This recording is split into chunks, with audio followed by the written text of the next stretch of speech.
रूह का इंतकाम।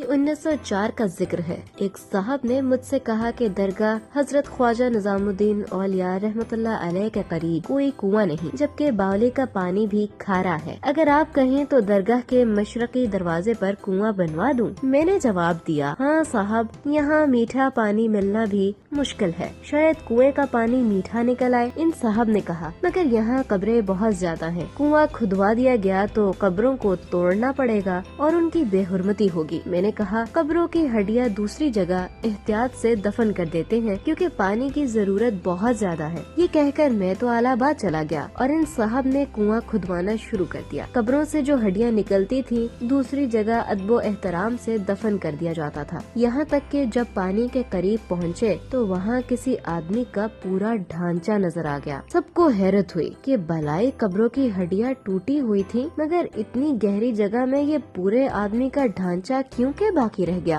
और इतनी गहरी कब्र आखिर खोदी किसने। बहरहाल इस ढांचे को देखकर मजदूर डर गए। उन्होंने इन हड्डियों को हाथ लगाने से इनकार किया तो कुआं खुदवाने वाले साहब खुद से टोकरा बांधकर कुएं में उतरे। उन्होंने कदाल हाथ में ले ढांचे के घुटने पर मारा ताकि हड्डियां तोड़कर ऊपर ले जाएं और किसी जगह दफन कर दें। कदाल के मारते ही उनका गोरा रंग काला हो गया और वो दीवानों की सी बातें करने लगे। जो मजदूर उनके साथ कुएं में गया था उसने उनको टोकरे में बांध दिया और बहुत मुश्किल से उनको बाहर लाया। कुएं के पास बहुत सी खलकत जमा हो गई। सब हैरान थे कि अभी तो इनका रंग गोरा था, अभी ऐसे काले क्यों कर हो गए। वो बार बार कहते थे, मेरे भांजे का पाँव तोड़ डाला, मेरे भांजे का पाँव तोड़ डाला। आखिर उन्हें उनके घर में ले गए। बड़े बड़े आमिल बुलाए गए मगर कोई उनको अच्छा न कर सका। आखिर तीसरे दिन इस कुएं को बंद कर दिया गया। सब मिट्टी और हड्डियां इस कुएं के अंदर भर दी गयी और कुआं जमीन के बराबर हो गया। तब उन साहब का रंग भी ठीक हो गया और दिमाग की खराबी भी दुरुस्त हो गई। मैं अलाहाबाद के सफर से वापस आया तो मेरी बीवी ने सारा किस्सा मुझे सुनाया। इस वक्त मैं अपने घर में पलंग पर लेटा था, लैंप सरहाने रखा था और मैं लेटा हुआ अखबार पढ़ रहा था। पलंग के नीचे दर्री पर मेरी बीवी और उनकी वालिदा बैठी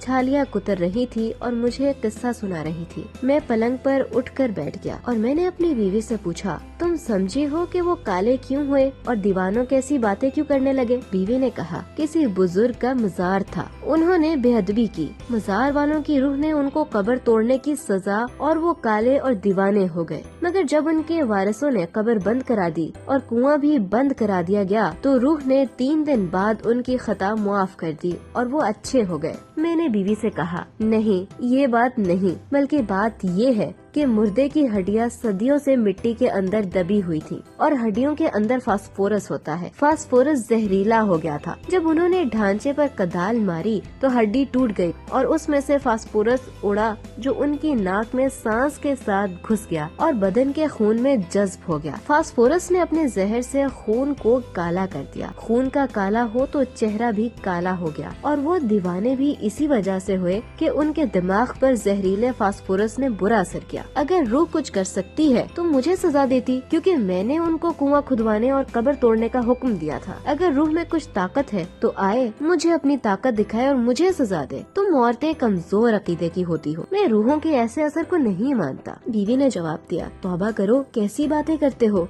मैंने कहा, कम से कम मेरी अकल तुम्हारी बूदी नहीं है। बीवी ने कहा, जाने दो, ये बातें छोड़ो, अपना अखबार पढ़ो। मैं ऐसी मुनकराना बातें सुनना नहीं चाहती। मैं हंसा और अखबार पढ़ने लगा। इन बातों को 5 मिनट भी नहीं हुए थे और मैं लेटा हुआ था कि किसी ने मेरे पाँव में जैसे बिजली का तार लगा दिया। बिजली सन सन करती मेरे तमाम बदन में फैल गई और मुझे ऐसी तकलीफ हुई जिसको अल्फाज में अदा करना बहुत मुश्किल है। मेरी रग रग में छुरियां चलती मालूम हो रही थी। मैं बेताब होकर चीखने लगा। मैंने अपनी चीखों की आवाज सुनी मगर मेरी बीवी और सास आपस में बातें करती और छालियां कुतर रही थी। उन्होंने मेरी चीखने पर तवज्जो न दी तब मैंने बीवी का नाम लेकर चीखना शुरू किया कि हबीब बानो, मुझे देखो मेरा क्या हाल हो गया, मुझे कब्र वाली रूह ने दबा लिया, मैं तौबा करता हूँ, फिर कभी किसी बुजुर्ग की बेअदबी नहीं करूँगा। मगर मेरी बीवी ने फिर भी मेरी तरफ तवज्जो न दी और अपनी माँ से बातें करती रही। मैंने इसी हाल में ख्याल किया कि शायद मेरा दिल दब गया है और इसकी वजह से ये तकलीफ है, इसलिए आहिस्ता से दाएं रुख करवट ली, मगर फिर भी तकलीफ में कमी न हुई। तब मैंने तौबा करनी शुरू की और अहद किया कि कभी रूहों की बेअदबी नहीं करूँगा। ये कहते ही वो कैफियत जो सर से पाँव तक छाई हुई थी पैरों की तरफ जाती मालूम हुई, यहाँ तक कि थोड़ी देर में बिल्कुल जाती रही। मैंने फिर अपनी बीवी को पुकारा तो उन्होंने फौरन जवाब दिया। मैंने उनसे कहा, अभी 5 मिनट तक मैं सख्त तकलीफ में मुब्तला था और तुमको आवाजें दी मगर तुम न बोली। बीवी ने कहा, तुम तो सो गए थे और अखबार पढ़ रहे थे। मैंने कहा, क्या तुम दोनों फला फला बातें नहीं कर रही थी? उन्होंने कहा, हाँ ये बातें हमने की थी।